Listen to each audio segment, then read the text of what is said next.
Dibwe Group, une société qui permet depuis un moment aux Congolais et aux expatriés, aux vivants ici ou à l'étranger, d'acheter la terre également, de construire ici en République démocratique du Congo. Ici, nous sommes scellés dans les quartiers Kindobo, ici, là où se trouve les sites qui appartiennent à cette entreprise Dibwe Group. Ici, il y a possibilité d'acheter à crédit. De la position où je me trouve à l'extrême gauche, c'est là où on a enterré les feux Etienne Tshisekedi. Extrême droite, Nangabwe, ezali nzela oyo permettre bino bomona kingakati bo avancer vers cimetière nécropole et puis na sima makadam ezali somba tonga exploité mais kosomba wana il y a possibilité ya kosomba par tranche, il y a possibilité ya kosomba à coup direct dans ça dopesi mongo na nyonso ba pesi yo mabele, il y a possibilité ya kosomba otonga yango malembe osala lotissement osala mise en valeur au clôturer o kosomba mabele ebele au 20 sur 20 ou plus.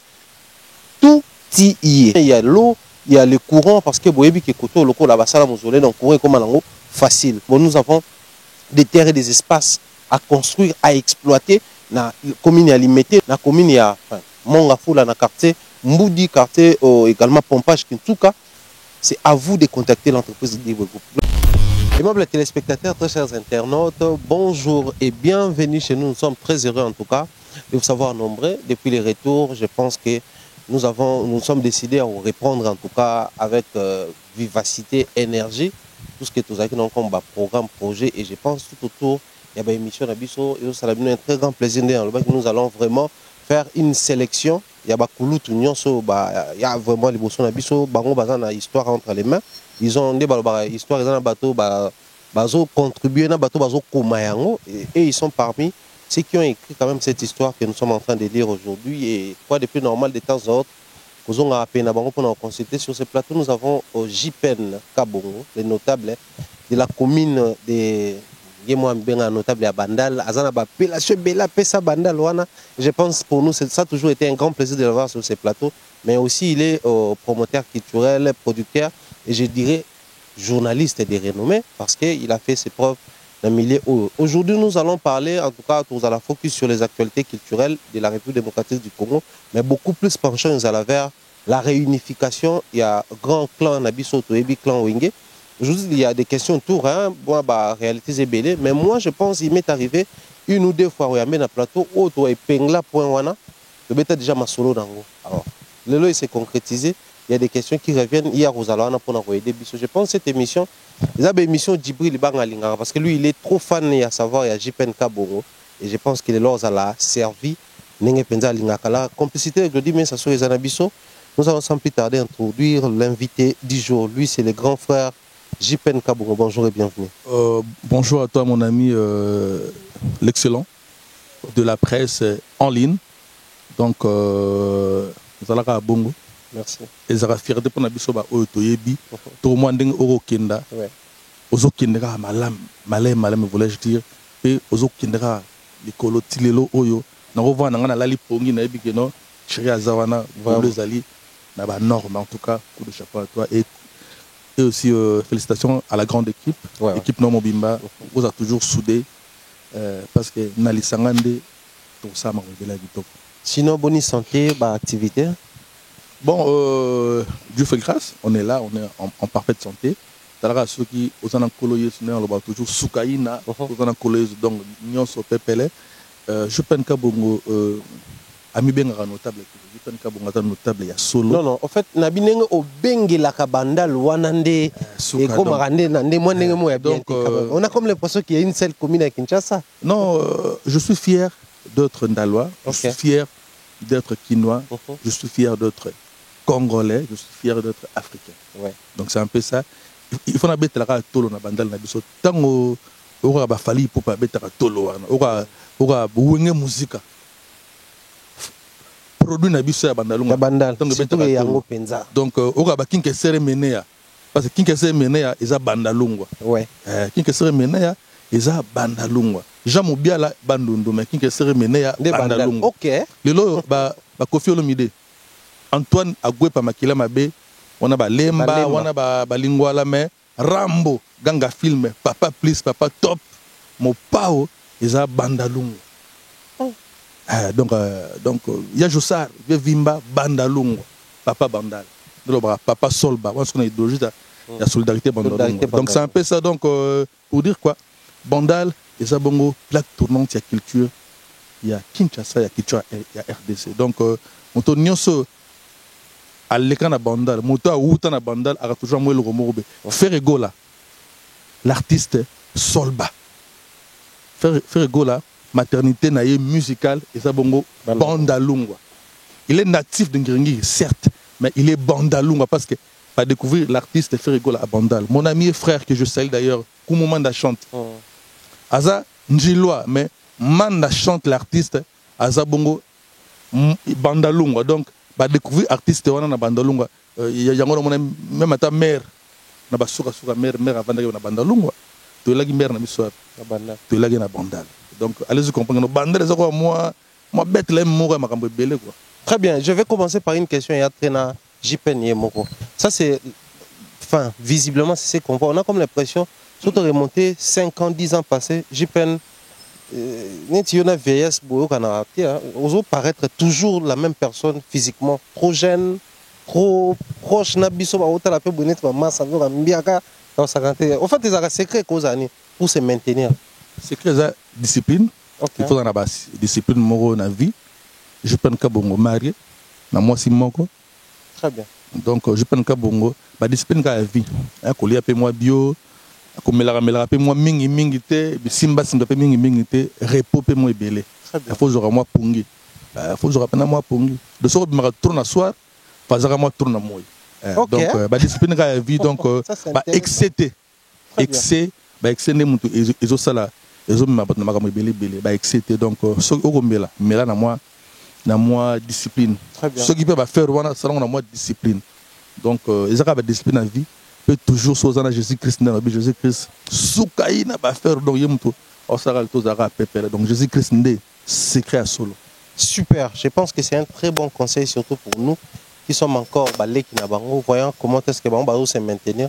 On a tout intérêt et on l'a nanzela na bango. Je pense que puisque nous avons commencé l'émission la Bandal, j'aimerais tout mettre le solo mo ya Bandal ça parle. Ça court les rues à cette information Kinshasa au Bopeto. Nous avons vu les go. Il y a Kin Bopeto et Salman à Katia Ndal, commune Nabino. Mais après les lots Oyo, je ne pense pas que photo s'est voilé la face Potolo Bayaro. On a vu l'arrivée ici à 2 influenceurs, Grand P et Doxy. Oyo, certaines langues disent que pour la opération Kin Bopeto, tout le monde va visuel et salami va afficher Tamir. Également, nous avons tous vu Madame Tabou. Au ministre provincial de la culture, mais pendant que la réalité sur le terrain, tout le monde quand même cortège à gouverneur à cause de Bango, tout le monde y présence et tout ça. En fait, les Quinois très particulièrement ne comprennent plus rien autour de cette mystification. Mais après ça a commencé à Bandal, on a comme l'impression que nous avons rejeter et comme il faut voir nous étrangers, la promotion ou la campagne pour Kinbo Peto. Dans cette histoire, mon ami, il y a à manger et à boire. Dans quel sens? Nos 2 amis Edoxina, Grand P, Baza influenceur, certes, Baza na moi gaz na bangon de Tolobaka, na mélange il y a Afrique P, tous à la égoïste c'était. Tous à la égoïste c'était moni. C'est vrai, na kin tous na RDC en général, puis na kin en particulier. Toi la valeur rebelle na domaine nion sur domaine musique, domaine la comédie, donc ba star Baza ébélé. Mais n'empêche que RMOP pour ça à moi un mariage culturel elle on peut m'abêter mais ce qui vraiment grand P na Edoxy baye pour na sensibiliser sur Kinbo Peto en tout cas ils a moins flou. Moi je demanderais na bandeko bazan na communication ya hôtel de ville moni na Congo to me simple ko critiquer avant tout ko critiquer les bosso mais bisotobi politique on les a bien été. Ben c'est un peu pour éclairer Bisso au juste parce que nous dire que pour un voyage privé mais tout ministre ou bien bon ministre quoi Tabou madame Tabou responsable numéro 1 il y a culture il y avait la Kinshasa oui ça pose problème oui tout le le numéro 1 de la ville de province de Kinshasa à celle bonne réception Tommy Tony sur un cadre privé, on a un problème. Ça va soirée sponsorisé par l'hôtel de ville. Mais sur projet, c'est un grand projet. Nous étions où nous sommes toujours honorés parce que Go, Yakin Bopeto et Baïna Bandal, cela démontre que Bandal est la commune pilote de la ville de Kinshasa. Oui. Je crois, ceux qui présent à lancement Yakin Bopeto, il y a une chanson, Ezagi Balanciana, Kinshasa Nabiso, une chanson composée et écrite par votre humble serviteur. Dans cette chanson, Nazaka accompagné par l'un de grands solistes, il y a RDC à la personne, il y a Ndronabiso japonais, arrangé par un grand arrangeur, il y a Musique à Congo, qui a même arrangé la chanson. Donc, l'artiste Bazaki Bélé va accompagner Valide, ils ont bon artiste Nabiso Oyembarana Jean Goubal, donc à Kombe Kiminga, en tout cas, mis le ski. Tout ça, nous sommes entrés en studio. On a payé nos frais. On a déboursé près de $2500 pour réaliser la dite chanson. On n'a pas même eu un sengui auprès des autorités de la ville où il va accompagner Bissoane. Tout ça là spot, tout ça là plutôt clip d'annonce, Yanzembo. Nous nous sommes dit, tout peut s'attendre à temps. D'ici là, bon, un programme où Jupen Kabongo à travers SBL Nabiso Solidarité Bandalunga Solba, tout ça qu'on lancé tout son Nzemboana. D'ici là, pour lancer Nzemboana, tout ça, tout proposer campagne Moro Otobi sensibilisation solbatique pour na Kinbopeto, qui est une très bonne idée, mais il faut accompagnement dans les Nous allons proposer sensibilisation moro solbatique ou ekobana na bandal peut-être qu'il na ba commune belé déjà tout ça on peut parler na quelques 3 4 5 bourgmestres. Merci au bourgmestre Jusce Kadima qui est aussi Solba parce qu'il est natif de Bandalungwa. OK. Merci aussi au bourgmestre la nouvelle même de la ville de la commune mère de Kinshasa. Allez-y comprendre la commune de Kinshasa. Madame Pepito Kilala, en tout cas, courage. À un mois, Bisso, Jipenka Bonkita, la Congo, Moni, en tout cas, continuera dans l'ancien. Beaucoup se faisait belé. Nous avons besoin de Ngiringiri, nous avons besoin de Selembao, nous avons besoin de Limité. Bref, c'est un peu que Sangana pour tout lancer le Kana. Mais, Kinbo Peto, c'est une idée géniale, mais nous toujours dans l'idéologie solbatique. Kinshasa na biso moto na moto fa apporter pierre na d'édifice pour les locaux. En soi, Kinbo Peto Ngobila a lancé un slogan mais eza ba bonne habitude autozaka na biso ba kinois e bana Kisasa parce que biso to benga na Kinshasa mais za Kisasa biso bana Kisasa pena natif ya Kinshasa donc né et grandi na Bandalungwa donc na kena ba Kitambo donc ba kalomba yolo de la soirée donc biso to mesana que non chaque mercredi chaque samedi, Salongo, avec le fait Maréchal Mobutu, idéologie, il faut zonga. Il y a doxy na grand P, en tout cas, comme nous avons maîtrisé le dossier en bien, nous avons un commentaire mingité. Mais nous avons besoin de la communication, il y a hôtel de ville, il faut communiquer. Parce que je ne crois pas qu'il y aura monté dans les réseaux sociaux. Bien sûr que tout le monde a besoin image Photoshop parce que on est quand même de vieux dans ce monde audiovisuel que image ils ont triqué machin mais il faut nous donner sa communication. Il y a hôtel de ville il va aider le gouvernement de la ville de Kinshasa parce que ane pe muto ako super na invité na et donc na grand père na fête ça moi na la problème mais ça a une large diffusion on ne sait pas si c'est quoi ceux qui ba côté na programme Mtouanga Jipenka Bongo, Narota Grand P.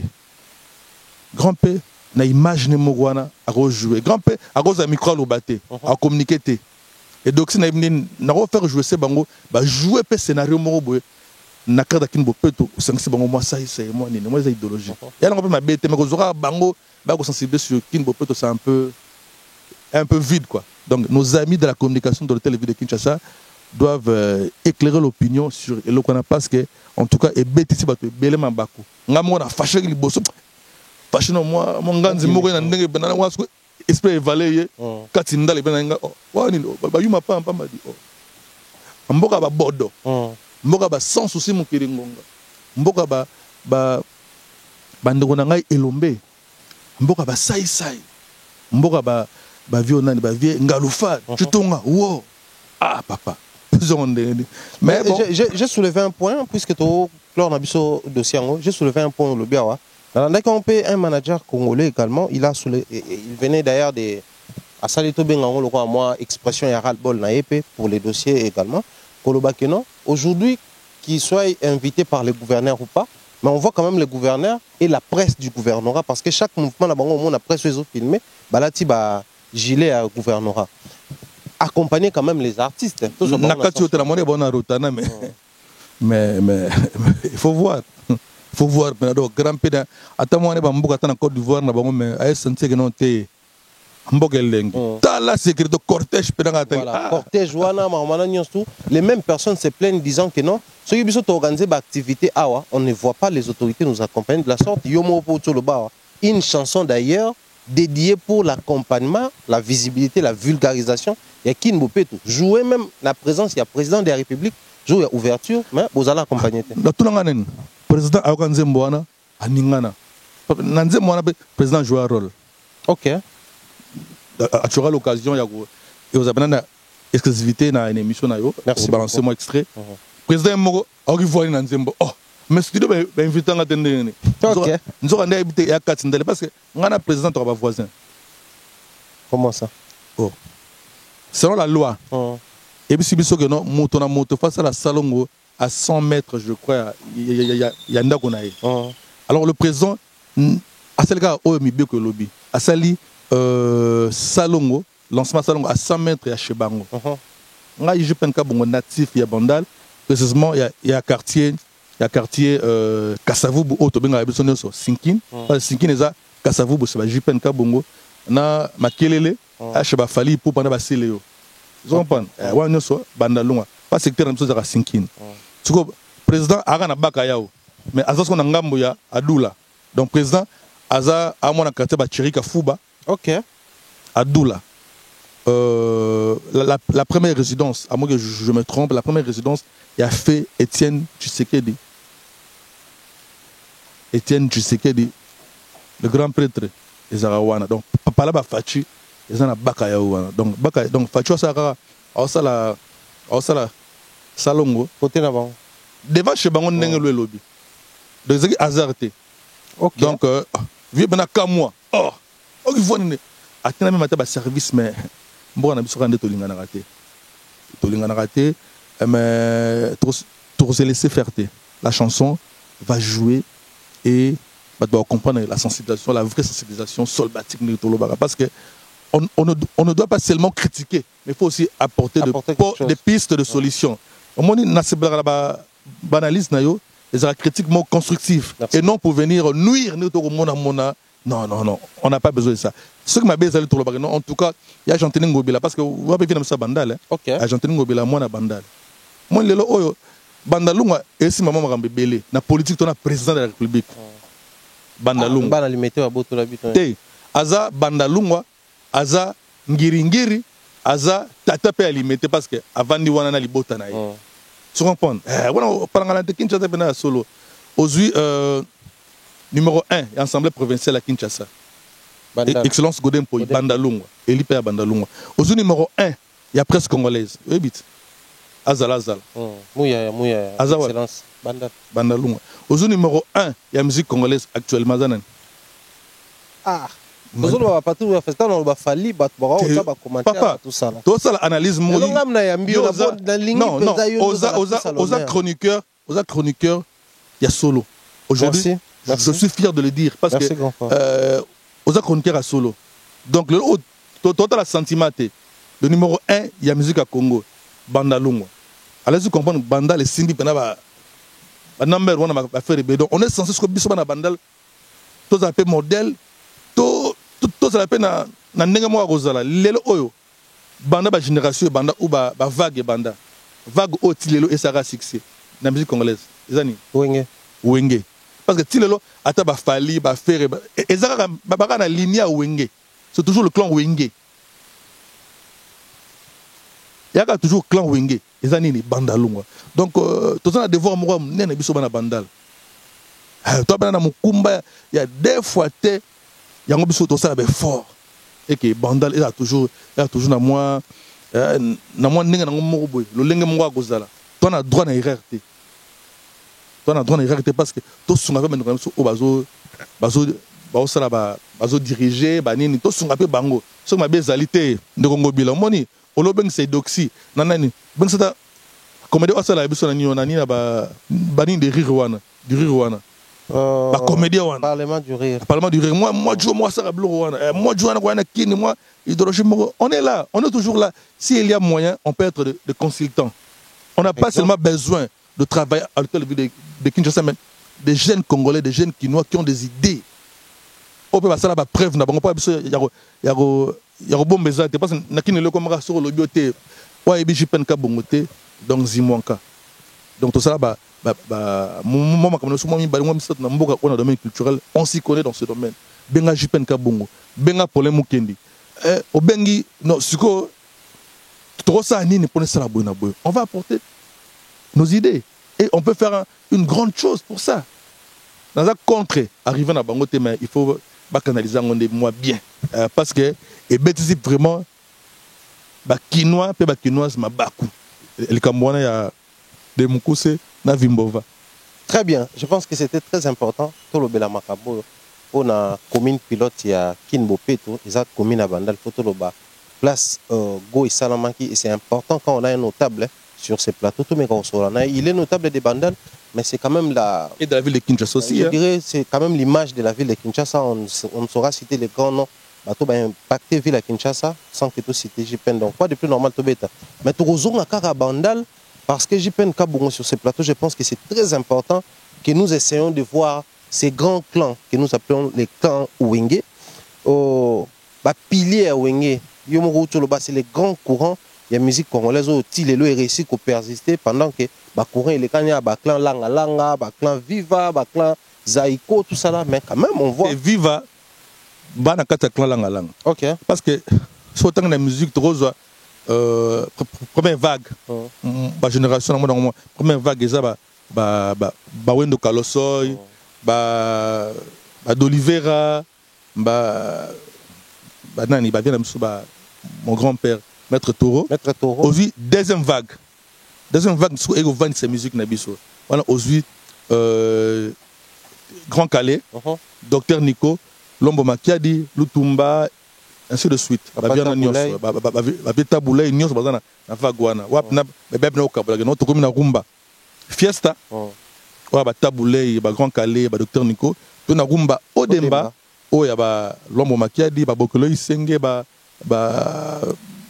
fait na biso abetra na bandal na nive bombenga jano bombenga pirvie o dinanga na pesi mbote wa dinanga ya benga di wa dinanga quoi papa jano bombenga na pesi mbote et voilà to kwa na troisième vague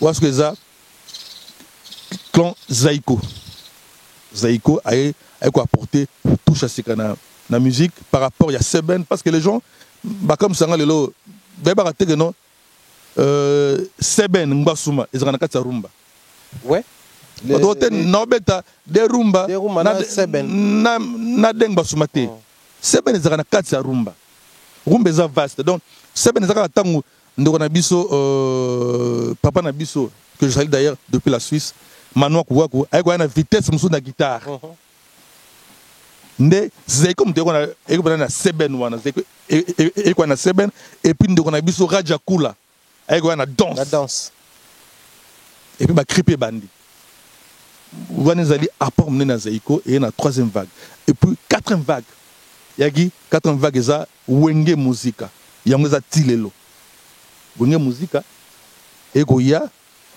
na makambo na ngwana yagi nango pa wenge musica en fait bauti mwa na esprit ya clan Zaiko parce que clan Zaiko est na kati aujourd'hui Viva la musique a outi na Zaiko Papa Wemba, mais et puis Victoria pas outi na Victoria a outi na Viva. OK. Siko Wenge et Victoria na côté chant, na côté composition, côté structure à Goyemba, mais et jusqu'au Mayele, il y a Seben, il y a Zaiko.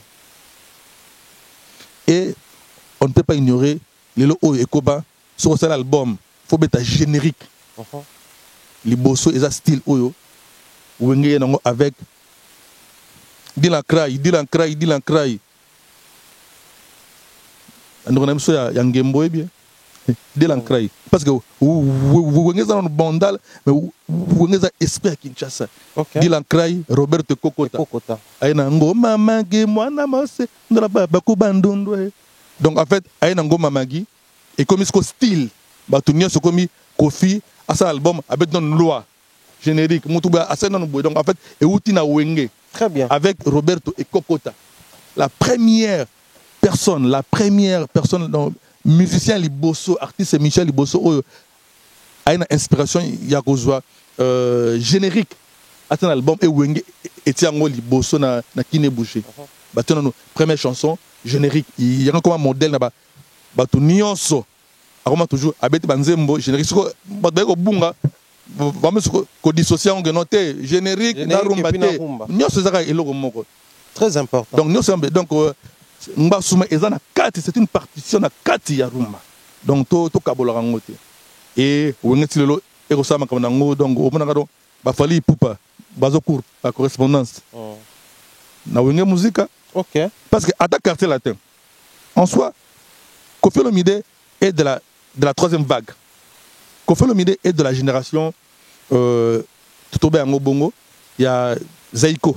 Il est du clan Zaiko. Parce que Kofi Olomide a outi na Viva la Mujika. Mais le quartier latin en soi est allé wengetisation. Quand on parle quartier latin, on dissocie l'orchestre et l'artiste. Et l'artiste Kofi Olomide.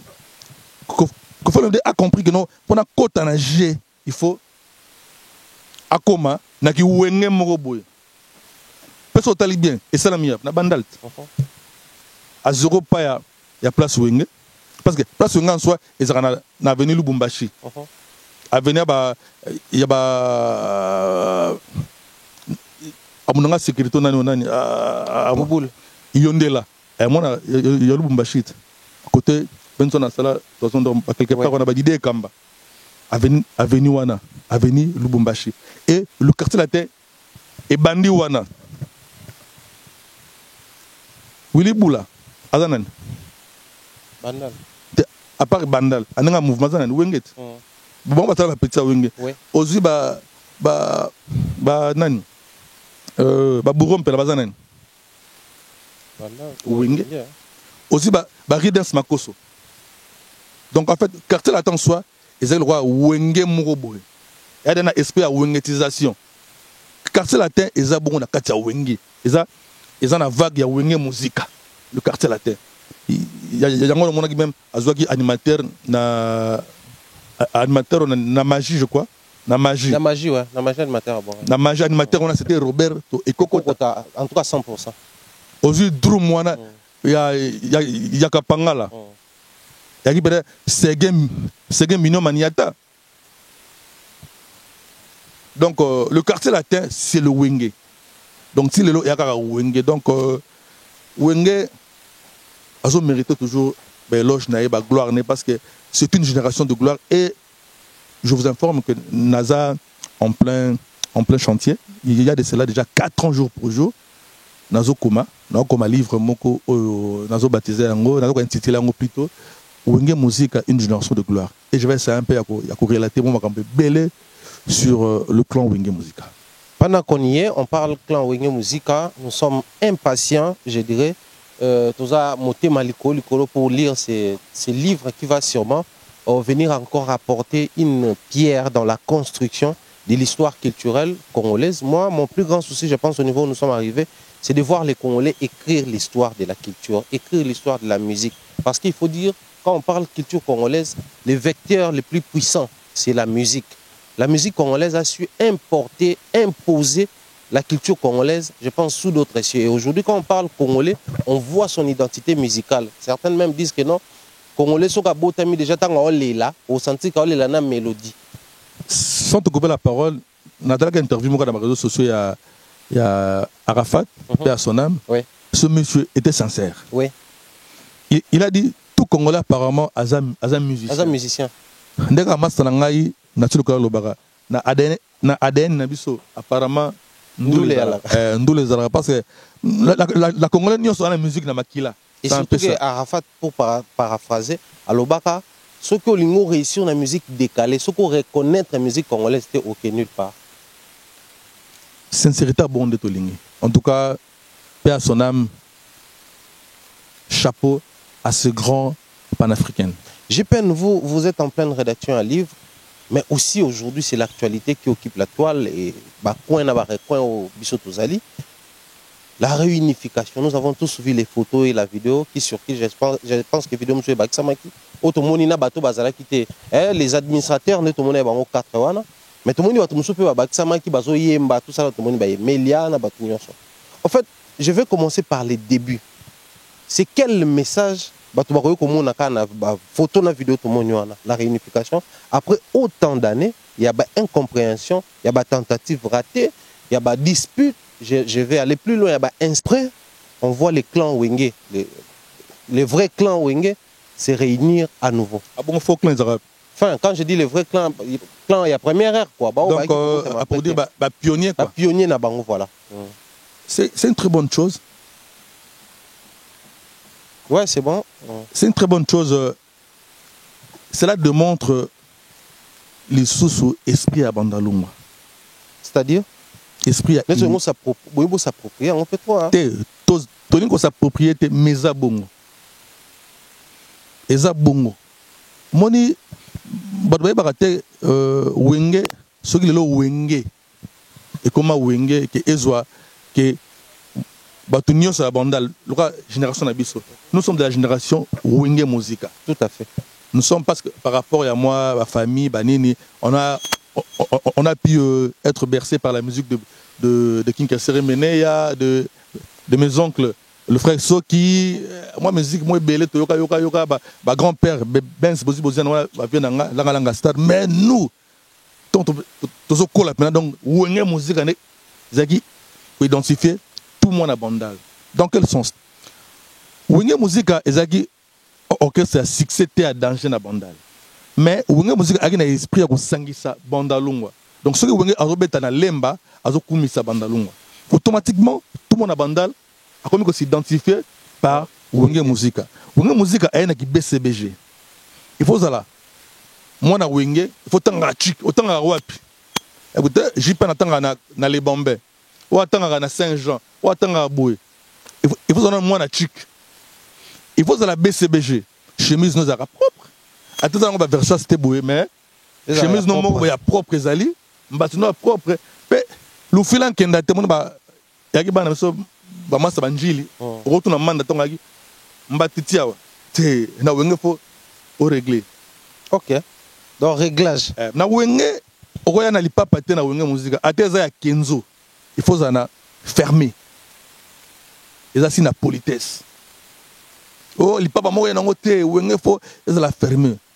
Donc, plutôt logique mort na katia musique mais qu'elles agi artistes et musiciens il faut ça na mort voyou entre guillemets.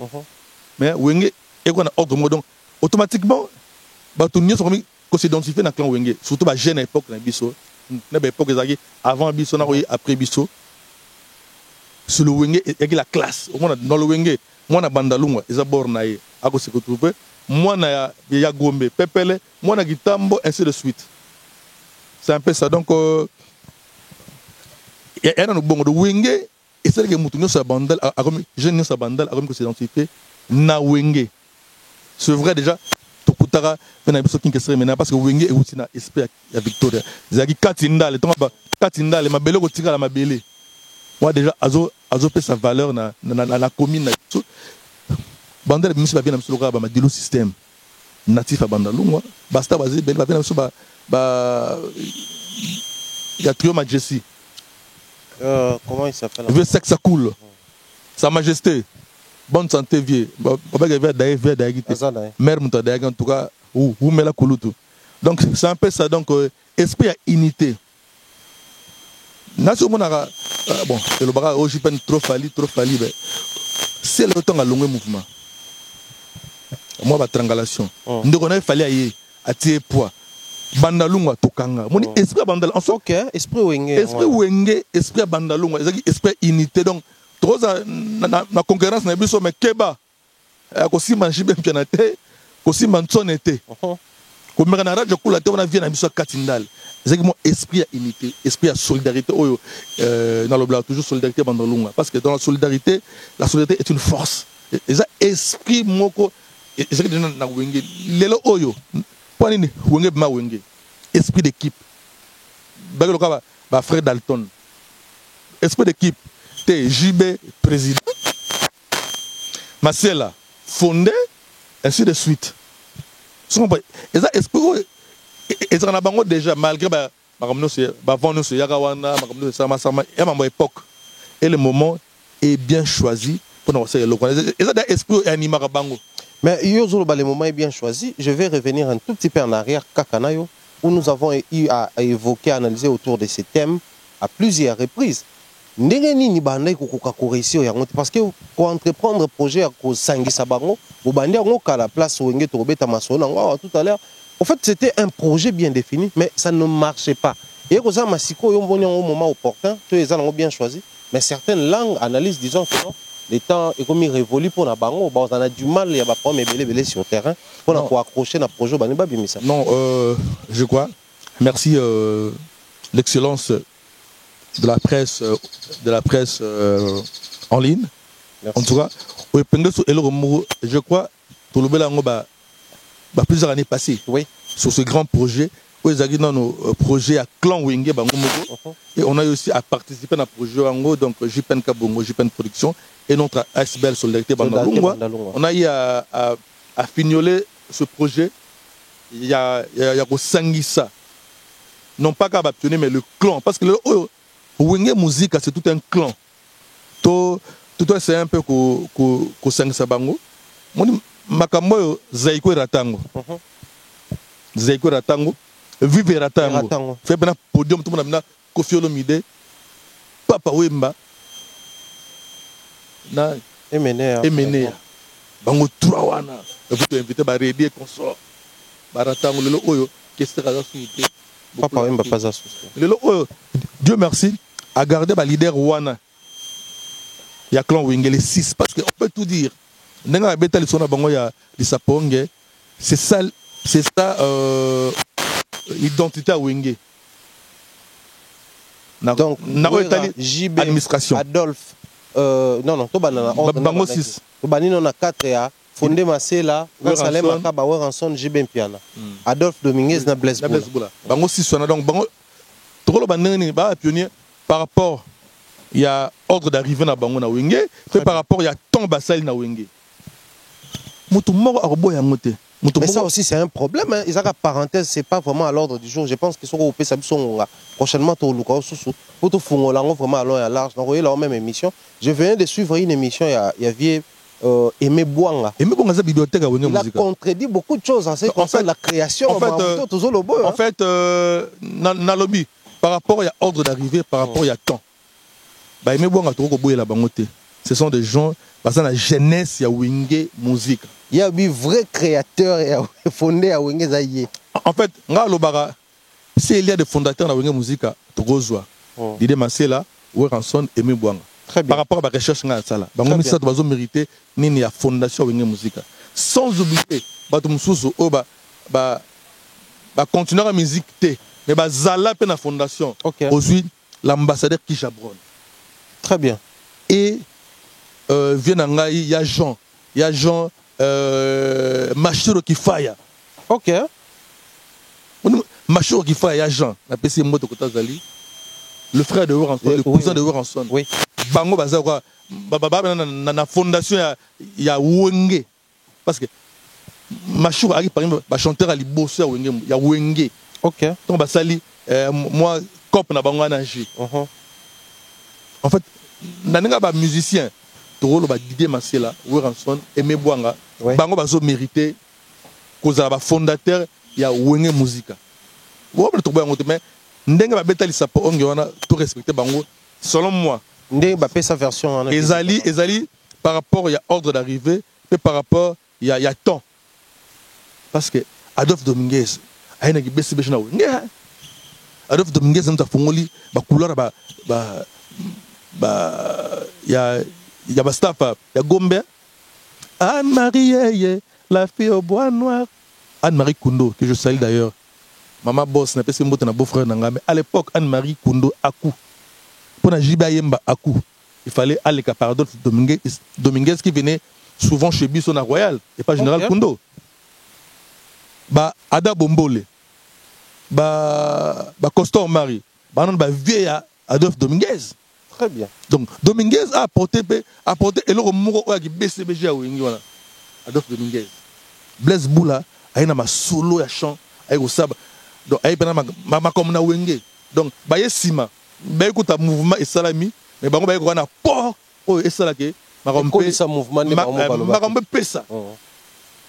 Jiba ya koutane mouvement salami, mais apport à Jibe et pesa le remoro, bah frère Deno Bazala. Na pesi mbotre frère Deno Sikazali. Leader à l'Ibosso à chant. Il y a Wenge Musica. Bazali. Donc, pour dire que Aimé Bouanga, Zing Zong, Robo Sanakabango, jamais. Jolina, sans prendre. Bouanga, certes, bétité album à Wenge. Mais, répertoire n'y a pas parce que nous aimons l'Ibosso à Wenge sur le tour de Aimé Bouanga. Ok. Aimé Bouanga a sa bibliothèque. Vivant, il y a Wenge, il y a jeunesse à Wenge. A Motorbo, il y a Azalité. Mais, il y a des bêtes qui sont là, si souvent, respect na bango. Bango ne va pas combler les plans pour le loto, le bela Wenge. Bango ne fallait pas balinga boule, baliali, nous n'engue. Nora Lobara, Noro Kinga, Bana, Lela, na Lela, na cop na lino, Leli, na cop na bango, Wenge musique, lino, pour le écommander. C'est un peu ça. 25 ans après, Basangani, pour un projet, c'est maintenant connu de tous. Maxi Signalto et Peneto Bengaka et contenir quelques chansons également. Pour ça, la tournée, PC précision beaucoup plus en Afrique. Et en prévision, tous les ans en gestation, ils allaient le 30 juin. Pour ça, le col à Wenge, c'est symbole au Kabwana. Le 30 juin, jour d'indépendance, c'est ça le symbole en Sangana. Si faut tout ça la lecture, Moko, quel public Wenge il faut viser? Parce qu'aujourd'hui, il faut admettre que JPN Kabongo, a omis Mbiaka. Ce qui biso le lot tout ça, c'est que yo komi mbiaka na biso. Parce que c'est vous la vraie génération Wenge. Surtout si ba vie na bino po ba génération Wenge na ba mbiaka so ya deux fois té. Ba nani nde ba koya ko en fait Wenge doit viser quel public dans l'essence ya. Si photo ba na même na ba concert. Les concerts au risque za la ba concert mo privé VIP ou ba koya ko oser à nouveau remettre un concert public avec cette nouvelle génération ou peut-être la majorité ba na maîtrise ya passé à Wera JBT ba bi Wera lelo JB lelo. Je suis vraiment très flatté. Il y a les solos, il y a Bossangani, on a remis en solidarité Wenge Musica. Ouais. En tout cas, il y a 5 ans passés, 6 ans passés, il passe une bisoto salango. Parce que c'est un projet. Et Outa di Rokaro, mais la chance au Bandeko, Bazui, Ezali, était au sommet de l'État. Nous avons un président culturel. Un président culturel qui est aussi pratiquement de la génération Wenge. Très bien. Il a été bercé par la musique de Zaïko, de Langa Star, machin, mais il est vraiment de la génération Wenge. Yangona, je crois, j'ose croire. Yango, et ça l'est Bandeko, pour réaliser projet. Donc, on ne peut que applaudir Bandeko, Longi, les Solango et Salema, mais Bissobeto l'invité. Le reste Masola Wenge, les anons Masola Bandal Tozalaka Nakati. Je salue le Mboutakis, la personne où Ayana na Wenge ya j'ai l'honneur parce que na Wenge Mone Zalaka Temutena j'ai l'honneur à comme la Bralima. Donc administration ya Wenge Musica sur le vieux Mboutakis. Et le projet, c'est seulement 5 ans passés, Moutou Ayana un projet dans la table de travail sur Yango Zagi Vekis. Je crois que c'était Amadou Djabi a peine à contact avec Vekis parce que c'est la grande famille Wenge. Très bien. Il y a beaucoup de polémiques, il y a des bandes, il y a pas. Donc, les Oyo, merci beaucoup na chef de l'État parce que tout le monde kita le solo où ils ont nombre on a mboka ndemuto atiango popo et salama. Très bien. Merci beaucoup na le chef de l'État, le président culturel parce que c'est un Kinois. La première fois mboka na biso RDC et le président de la République Kinois. Mais ba Kinois doit gidiba. Doit gidiba mais président Liboso banda Congo ezala Congo 5e président de Kinois. Otoyebi chebango na ngiringiri, toyebi chebango na bandal, toyebi chebango na limité. Mais tozaka gidiba. Kinois timba. Donc lelo oyo ezali kitoko makasi. La première non yotuni cible. Et non parce que la génération qui est au pouvoir actuellement, c'est la génération Wenge. Ba grand monsieur Nyonso bazali lo ba PDG machin, c'est la génération Wenge papa. Vouloir ou pas, c'est la génération Wenge. Donc dis-toi que ero simba kaka. Le lot open la génération Weranson. Asa muto il faut na Wenge to beta toujours maboko parce que le lot oyo 20 sonne atabana to boti le lot so tuni boy aibi Weranson. Bien sûr. Donc un autre retard n'est dans le bar toujours le moment opportun de Yangwe parce que 5 ans passés, il y a qui difficile par rapport à ma sponsor, par rapport à moto, à retirer paquet pour réaliser la chose. Par rapport au esprit, il fallait l'esprit quitta. Tala. Blaise Boula. Quand on a un Weranson. Parce que là, on va parler. Parce que la question est tout là. Allez Makaba. Tout ça là. Allez Makaba. Ah, petit nangai. Petit bozo boya Titanic. Beaucoup de cette rapide. Mais le oyo. Bah, on peut pas nous sur l'équipe. Et ça qui est important parce que moi, maturité, mon école là, les oyo. Bah, ça va patron, mon coin, ça patron. Donc, bon, dans le cours, on a 10 ans passés, 5 ans passés. Les oyo, esprit bolé, on a bon, nous ça Wenge. Parce que Wenge, je le répète encore, c'était d'abord unité, solidarité, bolingona entre Bango, Yango, Bazungisi, Yango. C'est une très bonne chose. Et dis-toi, stade des martyrs, et moi, je suis sur le stade des martyrs. Laura Bisdoling a tombé dans le municipal à Bandar parce que Wane est ma belle na Wenge. Donc, dis-toi, c'est vrai, moi, Vagasiko, mais musique, Wana Wenge Zanano. Et Zanano, papa. On parle de Wenge, banano makasi ya des fois te. Tu as Kinshasa. Ba concert au Jiba Betara na Kinshasa. Yo mona ngon filo. Tu as na va chez Tembat. Na ton tsako le Jibe. Azala. Azarate. Donc pour dire quoi donc bazanano banon bela ko pesa. Donc le moment pour moi, je crois Isa bien choisi. Mais dans le contexte, il y a unité.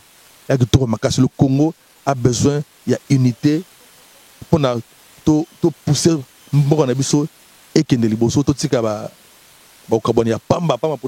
de futilité. Donc, un message bien, unité. En tout cas, moi j'applaudis. On parle unité sur le plan scénique, sur le plan expression, on va s'afficher. Mais aussi, il y a une question des Arozonga. Hier, c'était sous la direction technique de Prince Alain Makaba.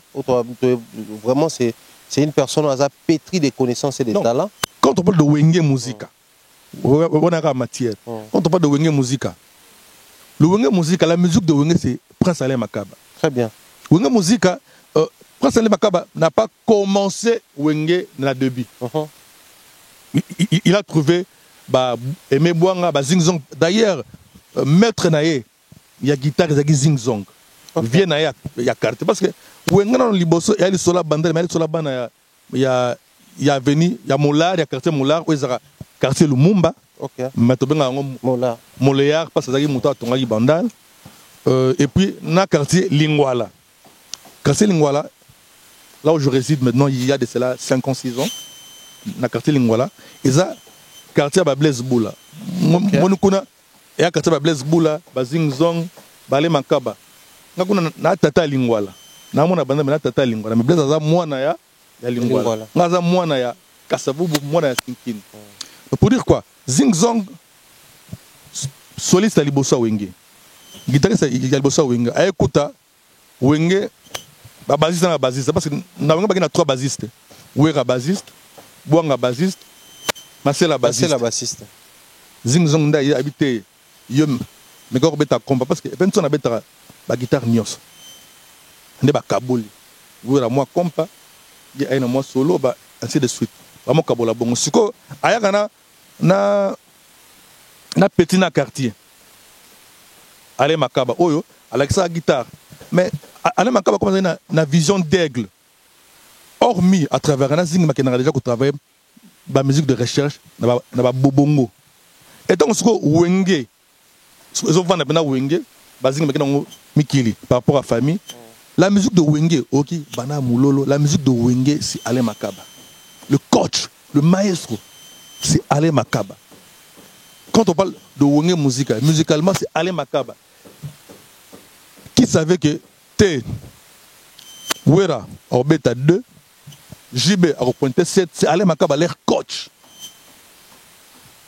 na bango nyonso na abanga coach na bango nyonso oh bakena mikilibwe a commis parce que il est toujours un grand parolier à betra instrument nyonso parce que nyonso ouais ba comme na poto asali nzembo parti la princesse yemoko déjà aimba asa babenga ngo asali voix témoin ah koza mingi na ba Nathan na moni ça va na pesi mbote na leki na ngai Nathan respect toujours en tout cas ba benga na gabonais aibsinga ah mais toi là comment avec le petit là qui est lancé comme toi là et qui joue ses Fally ce petit il est terrible ici hein, en Afrique toutes les femmes Nathan courage mais respect toujours fait ça là en tout cas succès donc toujours pena king quoi je dis que ba komi dans studio abengi JB pas que les gars Wenge olingwango ewe nene mama je ba sali entonné chant ba sali cœur ba vocal machin et puis JB fera nzembo ah prince wembi danger habité na invité yom to yemba je ba zo ki peleke na studio retour na souverain binadam le président du clan Wenge yango moni alobaka maître naé c'est Ale Makaba c'est nzembo yom to yemba mais à placer les gens nyonso parce que Ale Makaba a koyemba nyonso yo yekaka opposé ninga ya yemba na biso maestro ya serenité donc balombo bazali ba docteur Nico bazali mais tengedegede Ale Makaba yango wana c'est un génie la musique à Congo lelo oyo ba richesse mo loka ba cobalt ba diamant ba cuivre eza ba Ale Makaba eza ba Suzy Kaseya eza ba vienanga ba Rigostar ba ve Maika Munana ba Rigostar ba za ba trésor ba mo funa mo ba tsaka na labo moko boye ba za ba trésor oyo Ale Makaba okuté na Guinée te okuté na Côte d'Ivoire tazate c'est un génie papa pe jiba kenda jiba yemba nzembo yo ka jibe emba parti la princesse bolingo ya ngana yo e banda mbali boto jibe aiba ayemba plutôt en solo yemoko ça Ale Makaba ta niveau coaching wana penze mwana yoka ndenge jiba panza ba trace comme le roi beaucoup elle m'a bimboé kota banda ko yemba pena voix nezakali boso ya makolin et moi zongi boy ok le roi de baba et moi kebo le roi là à Chouambele Velay na PCP ba mes condoléances parce que la famille la famille Vologo est en deuil. Okay. On a perdu notre papa il y a Claude Lola Opazali papa Solba devient okay. Venir Luango parler Nezarawana donc bandalung ezana matanga yolo Dallas ezana matanga famille Vologo ezana matanga en tout cas paix à son âme il y a Claude Lola moninga ya papa na Dadju vient Janana donc je crois pas programme nous allons d'ici là vous allez informer en tout cas un grand mécène aussi. Mais la préoccupation, c'est après toutes ces années, Ouranson leader dans son coin, JB Piana leader dans son coin, Ale Makaba a mis beaucoup de temps en Europe, c'est vrai, en train de travailler, certes, mais il n'est pas vraiment na attaque boye sur le terrain. Bon, tous ces grands noms, tous ces grands esprits les lots comme na leadership ba développer pe na bango. Tu apprécier bango pe, c'est vrai, na ki wenga kala mais na ba couleur na bango. Aujourd'hui, on aime bien les cœurs il y a Wenge BCBG, il y a JB, c'est vrai les anges adorables à l'époque les cœurs il y a bien. Les autres comment qu'on apprécier Werande Toyokai. Mais est-ce que vous allez toujours sous la direction d'Alain Makaba de l'époque? Toi, il faut mise à jour et ça, pour Batouba ACP là, parce qu'il risque les années JPN. Toi, il y a une musique nostalgique. Naibisio, Alain Makaba, c'est un génie. Tout ça, Bang a dit déjà, attendu. Alain Makaba, non, Alain Makaba, c'est un génie, papa. Mais il peut toujours être assisté. Voilà. C'est pas mauvais, mais vient à Mbiaka. Il y a une épisode. Bolbaga non fali poupa té token héritier wata album héritier lelo et parmi l'album Ekangi Kinshasa ouais na boyango masananga azala kuna na pesi mbote nani japonais pas bêté non champion on voit l'eau na pesi mbote ouais. Champion veut de ce parmi ba guitariste solo na mboko parce que la musique congolaise c'est le chant et la guitare la guitare yangonde musique congolaise lelo oyo na bana lelo tangelanga guitariste a fallu pour bien alors autant apporter un journaliste na koyeba te parce que au franc 30 millions na koyeba que nezaka lelo Alain Makaba guitariste star te tu es bien que non Alain Makaba mais guitariste a fallu pour bien il a fait rigoler bien il a fabrication bien il a petit ça c'est Mikolo moi na biso tout koko na biso clan Wenge bien affilé il y a guitariste na bon pas du tout mais or dans le temps, Docteur Nico. Guitariste, s'il te plaît. Grand Calais, Docteur Nico. Nani. Vicky Longomba, l'homme Makiadi. Wenge Alain Makaba. Zaiko, autant de guitaristes. Donc, Ezaki Bongome, après après la génération Flamme Kapaya. Donc, quand je parle de la génération Flamme Kapaya, dans le monde, japonais, Béa. Un grand soliste na pesi mbote masananga aussi chimanga aussi pati moleso aussi mbetenge aussi na moi ça beta na viva arape na quartier latin normalement fali abetaka na masananga nani grand soliste nani abeta na nouvelle écrite nani abetaka pe bengalanga mama leki yem tabeta na kini okay na poto mutabeta ngo izaka mbetenge mena kinawa to changer ngo ozi abeti ngo asali ba arranger ngo bien quoi nani na bosani ye Ramazani okay Ramazani tu comprends génération wana donc on t'a clôturé ngo za Flamme Kapaya après Flamme tangalanga sur le stade petit angaka bima moi mukie mais il fallait ton pas wera petit utaki pa ya Bill Clinton kimbango solo muto ba tête décollage mukie artiste na biso c'est quand même biso parce que bazara na mouvement Serge Kaimbe avec maman colonel et puis ba Kei Côte d'Ivoire sous la direction il y a champion voile na Christian Solo, Christian, comme le soliste, il y a Magic System, à autant un mouvement Serge Kaimbe. Ok. Après, il n'y a pas Pirate Adams. Na soliste, ça fallait on année.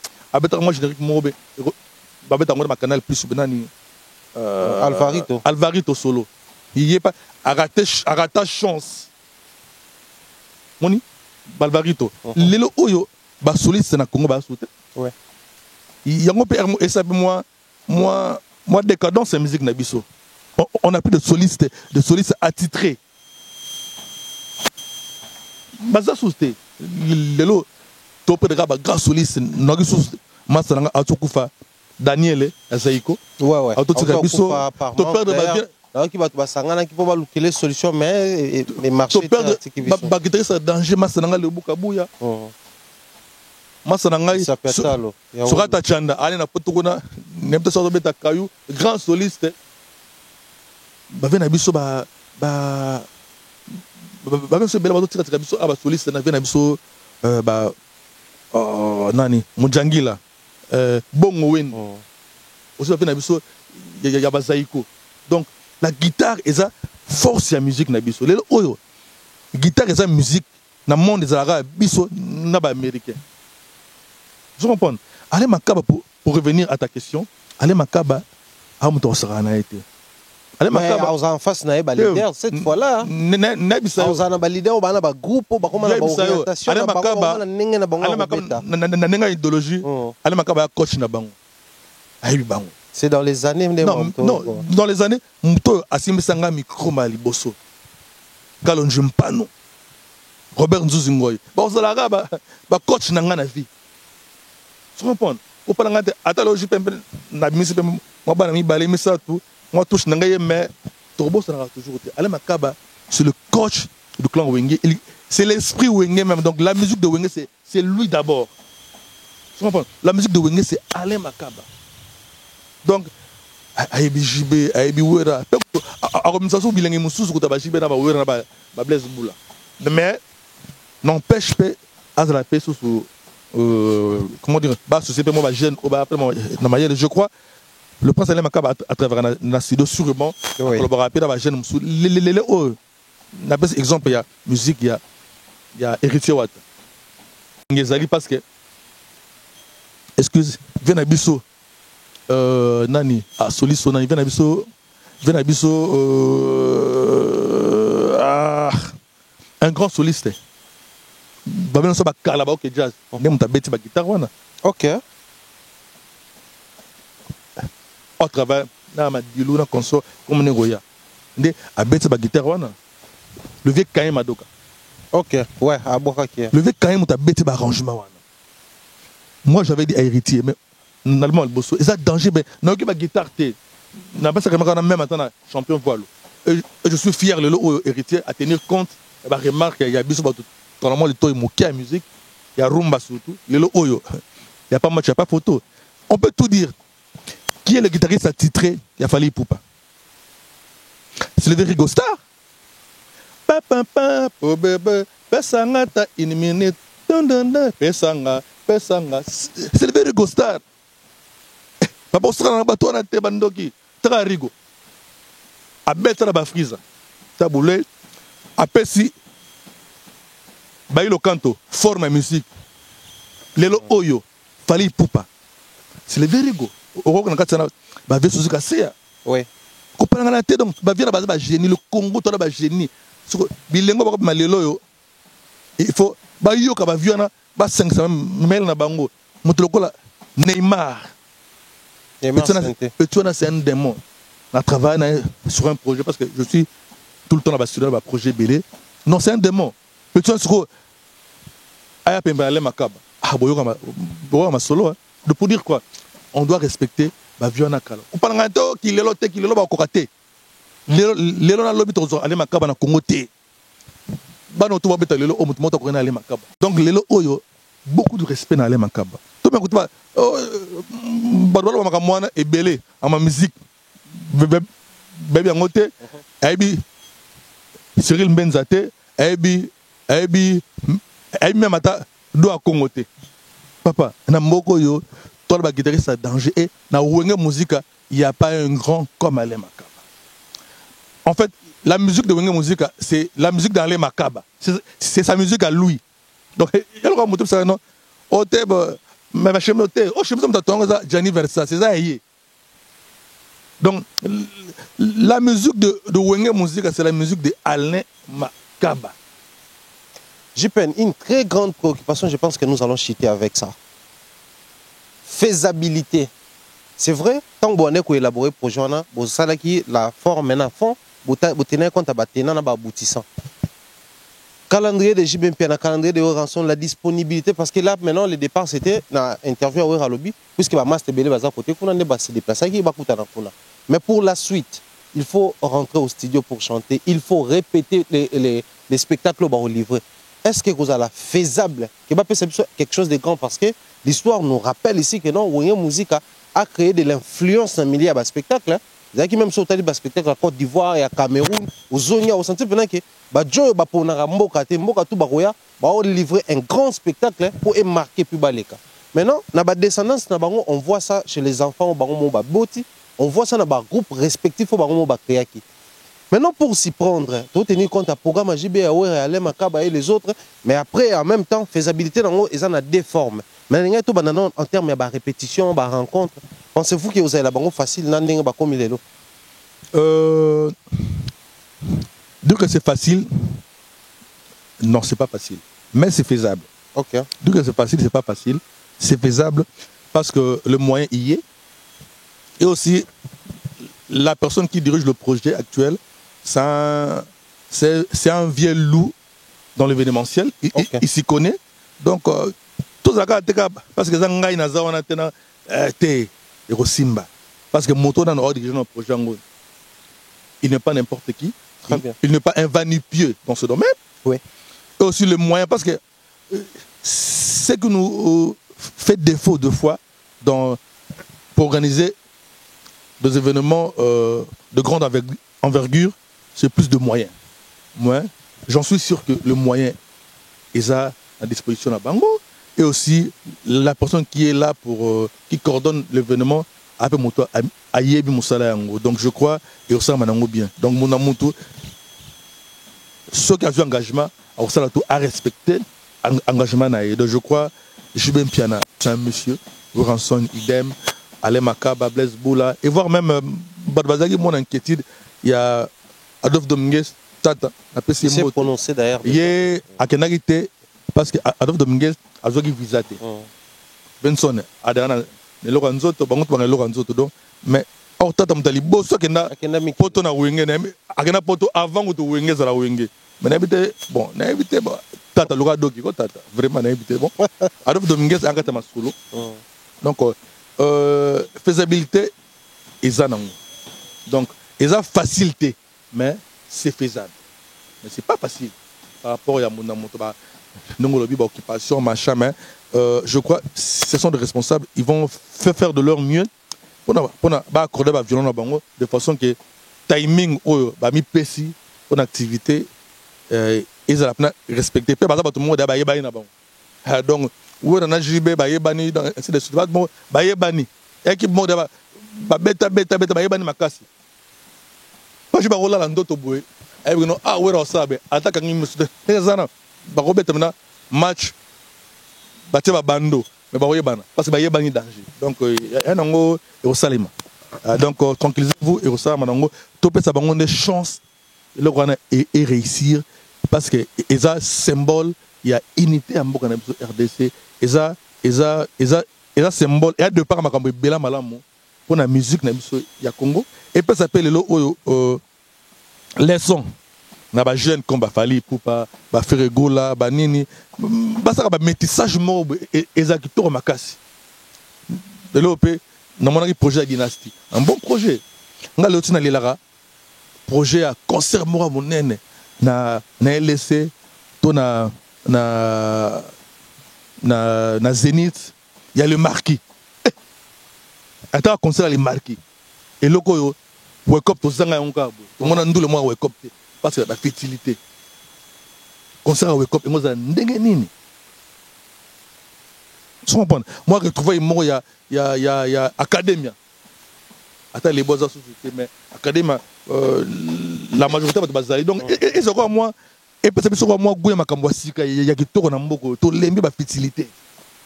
Imagine toi maintenant que non na Bercy faire na Fali Kindoki on a Bercy Fali na héritier supposons donc et là qu'on a et le moyen de tout remarquer au Congolais nion se faut à passer une chance et réussir et ça de part et makamboki tout gros na Congo tout panzani mingi tout yinani mingi il est grand temps tous ensemble la solidarité congolaise, la solidarité ouengaise, le remoi à Motouya, on a économie sur la République démocratique du Congo. Très bien. Au dévancé, un tout petit peu dans le bas qui a des volets, il y a préoccupation. La deuxième préoccupation, en termes de faisabilité, Je pense que oui, Rana Jibé, tout le monde a une soirée, on a organisé 3 jours dans le grand hôtel de Kinshasa. Également, à grand bouliste. Avec ça beaucoup na soirée. Avec 3 jours, je crois. Ouais. Dans le même mode de vie, je crois que à un accident, l'histoire nous rappelle que parmi les Bosso, c'était ses amis de Wenge, ou Jibé Piana, Adolphe Dominguez, na chevet ali dans un hôpital. Donc ce qui prouve à suffisance que depuis déjà période Moro, Bazaki na bango na pour sa guerre en haute, bien. Mais dans la même période, ceux qui quitté la succession ont remarqué que moindre déclenchement, et ça là, que les camps où je parle maintenant, les camps où s'attaquaient violemment dans camp Jibé Piana. Les camps Jibé Piana s'attaquer. La toute dernière guerre au Salamaki, il fallait même que maman pasteur a tapé la main sur la table pour que Bilo Kwane si la fixe bata wengi wa finga bata Jibé bolongo pa mbandanga. Mais la plus grande préoccupation est Aliwana. Le discours qui va accompagner ces grands projets. Ouais, on a battu d'accord né à côté projet on a Jibé na battu d'accord Adolphe na battu ainsi de suite. Toyebi oza muto TV à kala oyebi makambo oyebi bisi quand même polémique et c'est joie qui m'ont si ça. Batawera baliki na TV je pense ça comme ça sans rancune. Oh nezana ba ressentir ce que wera son nena oyembi sa bango. Bata Jibé pe baliki ba ressentir que Jibé azalaka président na bango depuis kala oyembi sa bango. Ce discours là et ko pe ko ya créer so amri pendant que bango na ba oyemba mais na terrain accompagnement ou communication moi mabe accompagner neti ko tu fais pe projet. En fait moi dis ba comportement comment le na clan ouais un clan ya wenge te weza clan esprit wenge to ka te moi esprit wenge na mana ba 12 vanité weza biloko ye na clan ngana fanatique ya wenge musique 4x4 tout terrain BCBG na fanatique ya maison mère te na fanatique ya BCBG te souvent pas ngana fanatique ya JB wera marché maison mère yo betanga sur la maison mère donc biso to ba to liboso na beti to loté mais na vérité ba to liboso o ba tia pierre na bango parmi ba to liboso voulais-je dire la première production il y a Weranson après séparation na Bandalungwa na Monta Bongisa yot Jupen Kabongo Deda Mouli Lissi Simbi na vena so médard sur la coste donc le oyo et pas ça nga passe donc biso to yete te pansone pas ton nuire JBT JB arrive en avance mon belé parce que JB arrive na sponsor mon belé to tete na esprit na toujours la solidarité pendant longue il faut to taper il vient son poids pour na makambo kenda to yewana to ta stratégie mon ya ba stratégie mon ya repousser artiste akeli bosso avec baleki na biso écrit Tchétchénie Milor Ntsasa les frères propres abelé mon kondi père son âme toujours joli que ça aux États-Unis na leki na ngai comment on peut comprendre un peu journaliste nani Masano comme vous qui m'a rabendé Eroya donc ba staff wana lelo oyo et puis ça n'a pas si maman moto moko aye o wenge papa o peut-être cela wenge attends o wenge na ko betonga na ba réserve maman cela wenge non na ba réserve mais yo yeka o wenge yo tala boké ba na wenge ko wenge c'est le respect wenge c'est la discipline mais là comment moto moko aye donc je crois il faut patron ba groupe surtout kulutu na ngai ya Noël Ngiama Makanda Weranson na Jibé Piana ba benda ba tuna bango matoi les projets moko il y a deux fois ta benda bango matoi respect ça na biloko wana ba dérapage et ça la maté s'il vous plaît ngana na beto solo moko be masa na biso l'idée di menene azana États-Unis pesi mbote ba pro na biso pas besoin de to bana biloko ba porte parole ba mouvement biso to na porte-parole ba biso to na ngo toto bani ba biloko wana pa tokoti masa di menene pe na kata cop na kata masolo pa côté ezalaka dede amuli na maison mère côté ezalaka avec na biso avec na biso nani Montables bolo nani ve ya Willy Blanchard et après ba rejoindre nous ba ko ya machin ils ont pas tant il doit ba porte-parole mon le oyo ba fou du roi pe parce que Sagrada Kuta na wenge maison mère baka staff o bazo supporter Adolphe Dominguez ba petit ya mutu na ngai pe a sonam Bey Kanto na peske mbote na Paris 16e masa na ngana ni ba comme zo ki maka botalaka donc bon bayaka bato ça parce que Vincent de nature amuta classique alinga bana bloka ba mobulu te asaka bayaka staff ya Adolphe Dominguez c'est de coups tables éléments machin et puis basali makamda bon tineng ay comme approche à wera apporter pe apport naie na style naie eux occupé lelo et comment il mode partout mais on a projet s'il vous plaît ba chef surtout le président Jibem Piana na président Beranson ba benda ba staff na bango matoyi ba bebisa biso projet oyo te s'il vous plaît ça na moi comédie moi combat le grand monde va donner comme assez micro aux journalistes aux chroniqueurs mais ça na trop que ça monte moko parce que toi na monopole makambuté mais néanmoins makamusu esenga ordre ezana ordre donc en tout cas il est grand temps déjà je crois en connaissant ba dekulutu na ngana déjà ba bendi matoyi ba bengi ba Roger ba bengi ba Mosaka okuna abengi ba Pi Roger et consort donc moi voilà comme ça wenge zonga parce que wenge c'est la classe wenge za moi na manière mon autre on a wenge musique moi gouane zonga pas ça wenge pas ça bloka ba il y a ba clanté ce qui 12 c'est ça qui BCBG qui maison mère moi ça wenge parce que tant on a il y a ba wenge ba zalaka te donc to que no betara ba na ba l'avenir esthétique tobeta naba le collant ensuite Gilles Kwata qui biso ba petit moko dimi to ke lemba mobule bimi bo panzani bango bazalaka te donc esprit abandon le respect ninga fali popaloba to respecter nos makambo o eza wenge musique eza makambo ya wenge BCBGT wenge maison mère. Donc je crois makambo ezonga na nesika nango je crois masa na ngai Blanchard Mosaka yebi donc wana ezaka no Jibem Piana, président, Guy Massé a fondé, le roi de la forêt, toujours esprit, comptabilité, le prince Alain Makaba, le coach, Ciel Blaise Boula, Adolphe Dominguez. Mais on a un peu associé, Bandeko, Oyo, Bazarana, Histoire Wenge. Babosana, Batoka, Manda chante. Manda chante, apporté, couleur Morobo, na Wenge musique. Babo sonara bangote babo sonara ba jolinate le Miss soliste à Wenge je crois Anna Kinshasa babo sonara le premier animateur avant Robert Korota parce qu'il y avait un animateur au hasard déjà avant Robert Korota comme on est Kimingai je crois na clip na ba concert kala au mona bagina podium na Robert mais il y a bandaka avant Robert Aouta Kitambo a intégré ce que Wenge parce que Robert amona mbonda pena tozi pena donc mbonda pena bano deyo mbonda bakotuguna to na ngosoko na Wenge donc babos na pété ba Marie-Paul aza pena projet soki batoyo bon ngabati Marie-Paul moi esprit moteur esprit bana ya solidarité Wenge musique Marie-Paul aza na projet oyo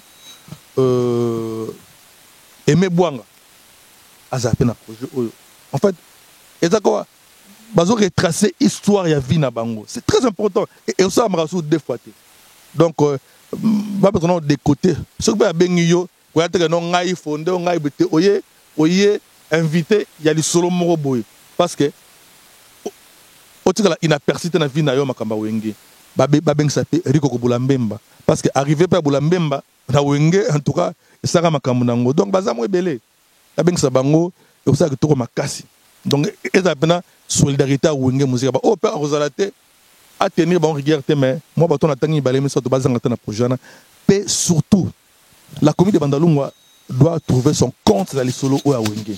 Il est grand temps que Wenge bazong c'est la bandale à son serre parce que le Wenge bien sûr basala biso lelo pe sentiment basala bandale belo je belé lelo o makambo fali pour bazo sala Bandalungwa bandal banini en tout cas Hermar n'a habité quoi King merci beaucoup Wenge déjà a un esprit on a Zouango et pas King qui serait maintenant ainsi de suite donc il est grand temps Wenge c'est la bandale à son serre parce que la maternité de Wenge, c'est Bandalunga. Précisément, avenue di Bamboma, tout le monde a rabandi comme ça, Salfo.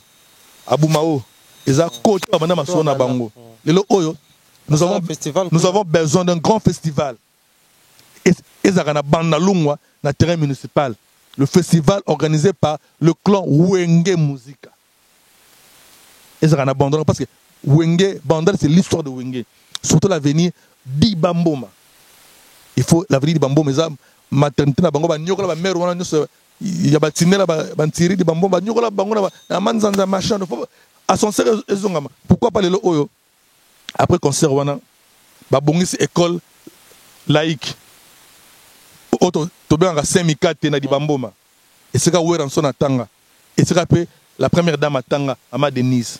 Parce que ngana zala ko na Cornel Lioke to yambaka ye kuna na bukumesa so Bandalungwa bayiloka ibende bako bongiselo kwana babongisi école wana di Bamboma babongisi ata école ya nino école Bokolo côté Jibem Piana Tanga na Bokolo na Jibem Piana Tanga na Bokolo bango na ba master na ngai Gika Kese apesi mbote Chirika Fuba to bosanité na ba le bourgmestre de la commune de Kalamou a peu moins beaucoup la Zara Bidela beaucoup donc basé hôpital hôpital Kimbanza Wenge Musica et ça la donne hôpital Kimbanza parce que c'est parmi l'hôpital où il y a secours et ça m'a belé dans la commune de Bandalunga donc le clan Wenge donc le Wenge Musique en soi na projet Oyo donc c'est la Bandal à Sancerre et nous avons par rapport à projet option de Nengo Sayelaka ko aménager et ko moderniser place Wenge Musica. Place Wenge Musica ça bango mais ko ça la bongo te il faut bien ba moderniser yango da ba normaliser le place Wenge Musica. Merci na honorable Colette Chomba wazora likanisi ya rosela bango guitare wana ya rosela biso Wenge to ba Bandalunga donc lelo oyo il est grand temps na projet wana ba penser côté ba Pierre Moko ya Bandal parce que la maternité de Wenge Musica je le répète c'est bel et bien la commune de Bandalunga et précisément l'avenir di Bamboma. Par exemple, à Salfo. Abumao, eza nagisenso na bango. Bobino kutu, bozana bandal na bino bandal c'est Paris. Allez-y comprendre. Très bien, c'était Jupen Kabongo. Un très grand merci pour la disponibilité et surtout pour ces matières au Sarabiso dans l'émission. En tout cas, on sait en pleine émission, il faut tout continuer phase des émissions parce que je suis resté avec des questions en ce qui concerne la retombée à projet Oyo. Ou dévancer toujours nos alara. Au PC référence à Bassafo. Quand les ambassadeurs proposent, le roi Gims Dadju propose des festivals, est-ce impossible pour nos Wengemen de faire le roi Bassangani Bongo, de projeter le Romo Rajan? Mais également, j'aimerais connaître un peu de réfléchir autour de l'ambassadeur qui tuera les Arokenda dans Kinshasa, mais tous à comprendre et puis tous à lecture, mais aussi approfondir ce qui concerne le projet dans la même direction, entre autres, projet dynastie, et puis to chité attend en face de wanana nous premièrement la concert a fallu pour pendant stade des martyrs yo zalata on stade des martyrs et salama je pense que on a un mot à dire autour nango donc ceux qui disponibilité aux prochainement donc ça la biso un très grand plaisir pour te continuer mais surtout dans un monto na organiser stade des martyrs à bébé Chanda bisika ngana za yango parce que je suis le manager il y a groupe Sangwa na bébé Chanda à l'époque on a organisé le stade de martyrs à bébé Chanda à l'époque et Belé Zimonka. Donc allez-y comprendre le oyo je suis dispo pour toi ici c'est l'excellence. Oui. Donc pour la matière vraiment. On n'est pas dans de futilité dans de bêtises par rapport à notre carrure par rapport aussi à notre niveau on ne peut pas causer un plateau de bassesse nous sommes quand même moi bateau tout moi chic to les moi beaucoup wana na ba ipen wana to tangi mo na ba école bien na ba bandal na ba atene de la Gombe donc moi bongo ezali to lingi ko jeunesse ndi za la boy très bien jeunesse ndi ya boy to lingi donc c'est vrai matisi école na ngo nyonso za la moko ya mabe et rozika zika nango babino pour demeurer toujours. Donc je suis dispo, je suis vraiment dispo. Anytime, je suis là pour essayer un peu de changer parce que tout le temps on a un monopole à connaissance, mais on s'efforce. Il y a quoi yeba pour être lobby trop mais du moins tout ce là bandeko baleki bana histoire ya solo ya culture ya Bandalungwa ya culture ya Kinshasa et ya culture ya RDC parce que ezali moko ba richesse moi lelo oyo babomela biso foire kali zalaki coltan to ko ngwana sango me okena foire ngoni hors diama mais lelo oyo foire ya suta baboma foire mais ba otonga bloka danger na Congo mais aboma foire là ya kozonga sa foire ezakate fikino ezaka no il faut autant chic danger on a les DG okende fikino mais lelo oyo motivation ya kango souti voilà banga te place on me met baboma foire mais ba otonga immeuble la gare or tu as un moyen ya komona coltan na foire ya komona diamant na foire ya komona boyena manganèse na forme lelo oyo avec le politicien congolais c'est malheureux mais la culture pour battre la roncaka donc on s'efforce comme un livre Wenge Musica une séparation de gloire et le sous dans un deuxième livre les en chantier Fally Ipupa le modèle de la jeunesse africaine. Wow. Donc c'est un peu ça on écrit on est censé l'écrire. Père son âme, il y a Kale Tondo. On appelle ça Gouya Okoma. Merci. Na ya Bijou Bievanga. Na Koulout Nabiso. Ya Fifi. Ya Fifi. Bangonde Moutou. Fifi Mbwaken. Bangonde Moutou. Ba Bimisa Wenge na monde média. Bijou Bievanga. Ya Fifi. Sera commis yo na journal. Au Salami à l'époque. Il est très malade. Tamoukia la Soum Sabouel. Tangwana na radio stéréo et comme radio Kinshasa. Le régisseur d'antenne numéro 1. Il sera Zui Zoma Wenga Lekisiango. Gaz. Na le sous le colonel Kaïs de la police à l'époque caméraman à la RTNC. La personne où a ça la clip à Liboso. Il y a Moulolo na couloir. Levé Kaïs, bangonde bazana histoire ya Wenge dans le domaine de la presse, bangonde ba yebi masolo. Respect na bangon en tout cas, ya Bijou Bievanga. Sans oublier aussi bandeko ba yebi ko ya ko accompagner Wenge ba Zakari ba Baspe et consort ba Serge Kaembe bandeko nyonso wana. Mais ils sont tombés ta jeunesse. Yangwana masolo ki do ba je bazo ko bondela ya Fifi Komayo. Ya Fifi bangonde toujours en matière. Il est toujours là, il est vivant. Tamoukia la Somme Sabouel très malade. Pas penser que Naïta Moukiala Soum Sabouel. Moukiala, Ilunga Mwana Boutes Talabanda, il est vivant. Aza Nakimpaka, non là, Evelyne Camo Lopez, ma petite sœur chérie, paix à son âme. Donc, bateau ba yebi histoire Wenge. Oh ba koma que non, ok c'est mort bimi boine. Ba jeune talent abimi. Ils ont récupéré la musique de Kesser ou Abogang Nanzela. Les jeunes de Bandal, Wenge Musica ont récupéré ça. Tosobunda, on est toujours là. Merci na Bandoka États-Unis. Là, je vois le couplet royal, Marlène Kaluna, Papinganga, sans oublier Blaise Mandoulou, Zozo Massamba na Paris, Solidarité Bandalungwa na France. Merci aussi au grand Diogo, le meilleur goal, le meilleur gardien international de Léopard. On l'appelle Lionel Mpasinzao, mon petit frère. Le petit Nangapena, donc meilleur gardien congolais hors de Mikolo en France. C'est la place parisienne, donc il y a Makila. Lionel Mpasinzao, donc courage à toi, mon petit frère. Donc, il y a aligné. Tarazanzao, Nzao, chez Bisso Bakongo, éléphant. Le roi éléphant, donc éléphant ou Abakonde. Soit non, roi éléphant, assous roi léopard. Allez-y comprendre. Donc, mes salutations à Batonion, Moustapha Kobange, je le répète encore, Moustapha Kobange de USA, mon cher frère et ami. On va dans l'école primaire. En sanité, solidarité, Bandalung, ils ont toujours. Fally Ipupa, c'est le Scram, mais elle aura ma belle photo. Tout respecter, sur mon top, c'est Léo, un grand artiste. Message au Baviva au Sabiso, ils ont la leçon pour Nabiso tout, tout les cima. Artiste basé Belé, Didi Kalombo, Anna BCBG, Jordan Koussa, Mamale Livingstone. On aura le temps pour décortiquer Fally. Bandara Neni, Stella Bandara Neni, Jordan Koussa Bandara Neni. ainsi de suite. Mamalé, Fiston Living, Azo comme Mamalé Ndengenin. Hervé Gola, a comme faire Ndengenin. Bon, chair de poule, et où t'as Mathieu.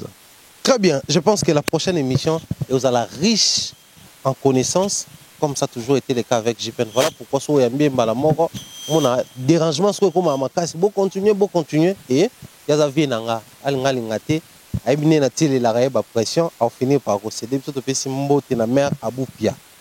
Mère Tigitsa, donc mère point final quoi donc. Point final, il y a phrase, il y a love. Voilà. Mais faut t'appeler mère en haut. T'es là qui est là. On t'a bien Joe, on t'a dit Nzele, obité à couple moro soukaina toujours quoi. Donc merci Nkolo. Merci. Voilà, ça c'est le vieux JPN, un grand plaisir de l'avoir. Grand merci à Glody Messa qui a réalisé. Il a assuré également, nous disons bien les bonnes choses à toute la team. Il y a AMTV, je pense comme ça, Mireille Flore Oyona, le grand monsieur Bernard Chamala qui nous suit depuis Darfour, au Soudan.